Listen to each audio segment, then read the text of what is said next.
Plaintiff ಅಂದರೆ ವಾದಿ, defendant ಅಂದರೆ ಪ್ರತಿವಾದಿ, ಸಮನ್ ಅಂದರೆ ಒಂದು ಸೂಚನೆ ನೀಡುವುದು, ಇಶ್ಯೂಸ್ ಅಂದರೆ ವಿವಾದಾಂಶಗಳು, ಪ್ಲೇಂಟ್ ಅಂದರೆ ವಾದಪತ್ರ, ರಿಟರ್ನ್ ಸ್ಟೇಟ್ಮೆಂಟ್ ಅಂದರೆ ಪ್ರತಿವಾದ ಪತ್ರ. ಇಲ್ಲಿ ಪ್ಲೇಂಟಿಫ್ ಅಂದರೆ ವಾದಿ, ಯಾರು ಕೋರ್ಟಿಗೆ ಹೋಗಿ ತಮ್ಮ ವಾದವನ್ನು ಅಥವಾ ಒಂದು ದಾವೆಯನ್ನು ಹೂಡುತ್ತಾರೆ ಅವರಿಗೆ ವಾದಿ ಎನ್ನುತ್ತೇವೆ. ಡಿಪೆಂಡೆಂಟ್ ಅಂದರೆ ಪ್ರತಿವಾದಿ, ಯಾರ ವಿರುದ್ಧ ದಾವೆಯನ್ನು ಹೂಡಿದ್ದಾರೆ ಅವರಿಗೆ ನಾವು ಪ್ರತಿವಾದಿ ಅಥವಾ ಡಿಪೆಂಡೆಂಟ್ ಅಂತ ಹೇಳ್ತೀವಿ.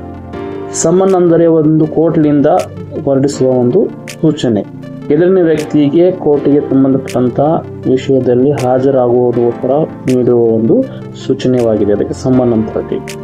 ಇಶ್ಯೂಸ್ ಅಂದರೆ ನ್ಯಾಯಾಲಯ ಮುಂದೆ ಇರುವ ಆ ವಿವಾದಕ್ಕೆ ಇರುವ ವಿವಾದಾಂಶಗಳು ಅಂತ, ಅಥವಾ ಕ್ವಶನ್ ಬಿಫೋರ್ ದ ಲಾ ಅಂತ ಹೇಳ್ತೀವಿ. ಪ್ಲೇಂಟ್ ಅಂದರೆ ವಾದಿಯು ತನ್ನ ವಾದವನ್ನು ಸವಿಸ್ತರವಾಗಿ ಆಗಿರುವ ಘಟನೆಗಳನ್ನು ಬರೆದು ನ್ಯಾಯಾಲಯಕ್ಕೆ ಸಲ್ಲಿಸುವ ಒಂದು ಪ್ರಕ್ರಿಯೆಗೆ ನಾವು ವಾದ ಪತ್ರ ಅಥವಾ ಪ್ಲೇಂಟ್ ಅಂತ ಹೇಳ್ತೀವಿ.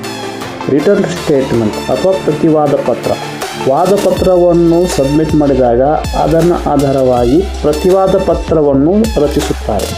ವಾದ ಪತ್ರದಲ್ಲಿ ಹೇಳಿರುವ ಪ್ರಶ್ನೆಗಳಿಗೆ ಅಥವಾ ಹೇಳಿರುವ ಸಂಗತಿಗಳಿಗೆ ಉತ್ತರ ನೀಡುವುದೇ ಪ್ರತಿವಾದ ಪತ್ರ ಇರುತ್ತದೆ. ಅದು ಸಕಾರಾತ್ಮಕ ಉತ್ತರವಾಗಿರಬಹುದು ಅಥವಾ ನಕಾರಾತ್ಮಕವಾಗಿರಬಹುದು.